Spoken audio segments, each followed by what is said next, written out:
మన ర్యాగ్ అప్లికేషన్లో ఎంబెడింగ్స్ vector database ఎందుకు ఎలా యూజ్ చేస్తున్నాం అనేది ఇప్పుడు డిస్కస్ చేద్దాం. మన health plus AI application use చేసుకొని ఒక యూజర్ షుగర్ టెస్ట్ ఛార్జెస్ ఎంత అని అడిగారు అనుకోండి. బట్ మన హాస్పిటల్ డాక్యుమెంట్లో షుగర్ టెస్ట్ ఛార్జెస్ అని లేకుండా HbA1c టెస్ట్ ఛార్జెస్ అని ఉందనుకోండి. ఏఐకి ఈ రెండు వర్డ్స్ సేమ్ అని ఎలా తెలుస్తుంది? ఇక్కడే ఎంబెడింగ్స్ యూజ్ అవుతాయి. ఎంబెడింగ్స్ అనేది వర్డ్ని రిప్రజెంట్ చేయకుండా ఆ మీనింగ్ రిప్రజెంట్ చేస్తుంది.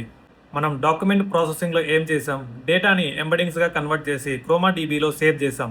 ఇప్పుడు అలానే యూజర్ ఇన్పుట్ని కూడా ఎంబెడింగ్స్గా కన్వర్ట్ చేసి క్రోమా డీబీలో సెర్చ్ చేసి రిలవెంట్ ఇన్ఫర్మేషన్ని రిట్రీవ్ చేస్తాం. ఆ రిట్రీవ్ చేసిన ఇన్ఫర్మేషన్ని LLMకి సెండ్ చేస్తాం. LLM అనేది ఈ ఇన్ఫర్మేషన్ బేస్ చేసుకొని యూజర్కి రెస్పాన్స్ ప్రిపేర్ చేస్తుంది. ఇక్కడ ఇంకో క్వశ్చన్ రావచ్చు, నార్మల్ డేటాబేస్ యూజ్ చేయొచ్చు కదా, వెక్టర్ డేటాబేస్ ఎందుకు అని. నార్మల్ డేటాబేస్ అనేది వర్డ్ బేస్డ్ సెర్చ్ ఉంటుంది.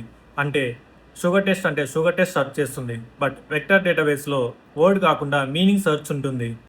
నెక్స్ట్ వీడియోలో రిట్రీవల్ ఎలా వర్క్ అవుతుందో ఒక డెమోతో చూద్దాం. ఈ వీడియో నచ్చింటే లైక్ చేయండి. ఈ సిరీస్ మిస్ అవ్వకుండా ఉండాలనుకుంటే ఇప్పుడే వెంకట అది నన్ను ఫాలో అవ్వండి. Will see you in the next video.